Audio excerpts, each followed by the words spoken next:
À flanc de colline, caressé par les vents chauds de la Méditerranée, l'amphithéâtre de Carthage repose en silence, comme endormi dans la pierre et le temps.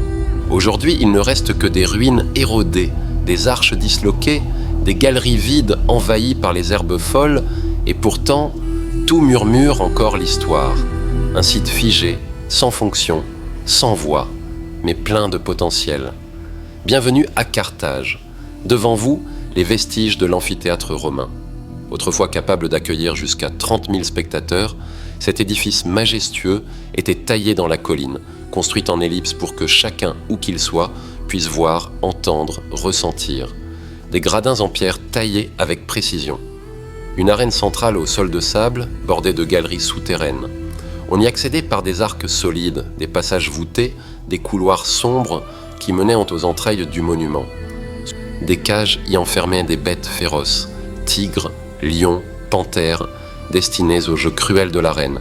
Imaginez le fracas des portes de bois, le rugissement des fauves, la clameur du public. Mais ce lieu ne fut pas que violence. Il fut aussi le théâtre du courage et de la foi.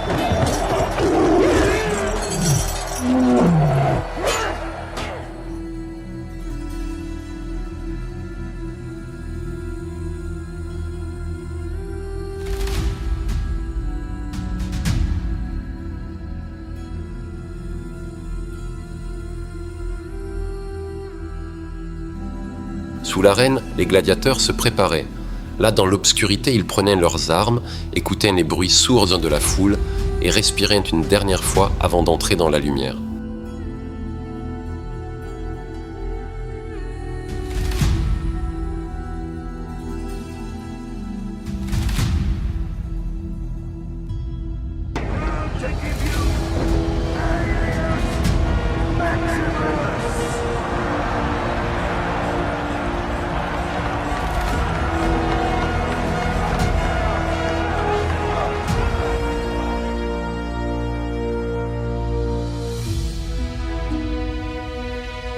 Autrefois, ce lieu résonnait de cris, d'applaudissements, de bruits de tambours, de sabots et d'épées. C'était un théâtre de vie et de mort, un symbole de puissance impériale, un espace d'émotions partagées, d'adrénaline, de foi, de douleur et de triomphe.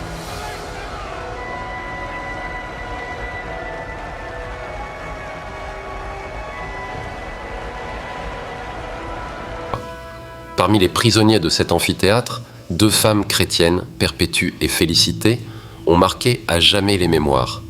Condamnées pour avoir refusé de renier leur foi, elles ont affronté la mort avec dignité. Leur sacrifice a traversé les siècles. Une chapelle fut bâtie en leur honneur, dans l'enceinte même de l'amphithéâtre. Ainsi ce lieu parle autant de brutalité que de résilience, autant d'empire que de spiritualité.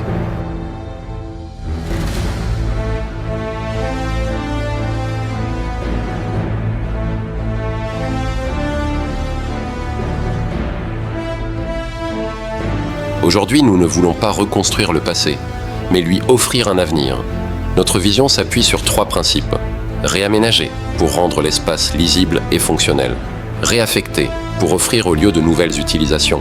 Réhabiliter, pour restaurer sans trahir.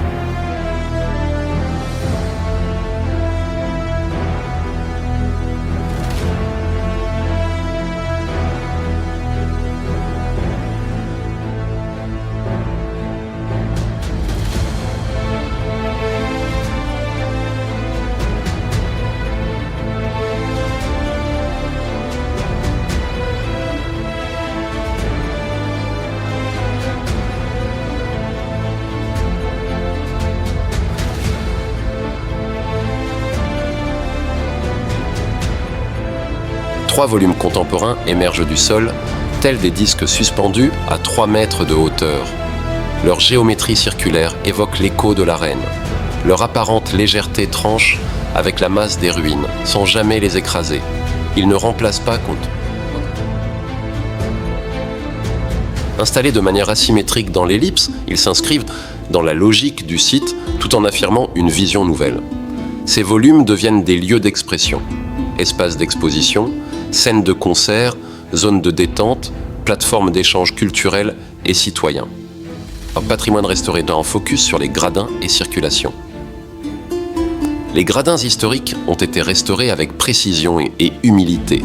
Les pierres manquantes sont comblées par des matériaux contemporains, facilement identifiables, mais choisis avec soin pour ne pas heurter la lecture du lieu. Les cheminements sont sécurisés, rendus accessibles à tous. Les circulations sont fluides, permettant au public de redécouvrir l'amphithéâtre dans sa globalité. L'amphithéâtre redevient vivant, un lieu ouvert, multiple, partagé. C'est désormais un centre culturel à ciel ouvert, un espace d'expérimentation artistique, un théâtre de musique, de danse, de parole. Ici, le passé inspire le présent. Ici, la mémoire nourrit la création. Les murs millénaires résonnent à nouveau, non plus des clameurs de la guerre, mais des voix de la culture, des éclats de lumière, du murmure des générations futures. Préserver un patrimoine, ce n'est pas le figer dans une vitrine. C'est lui redonner la parole, lui offrir une nouvelle vie. Carthage revit. Son amphithéâtre n'est plus un simple vestige, un monument oublié sur une carte postale fanée. Il devient un théâtre du futur, où l'histoire rencontre l'imaginaire, où la pierre ancienne accueille les rêves modernes. Chaque espace devient un lien, chaque pierre un récit, chaque visiteur un acteur de cette renaissance.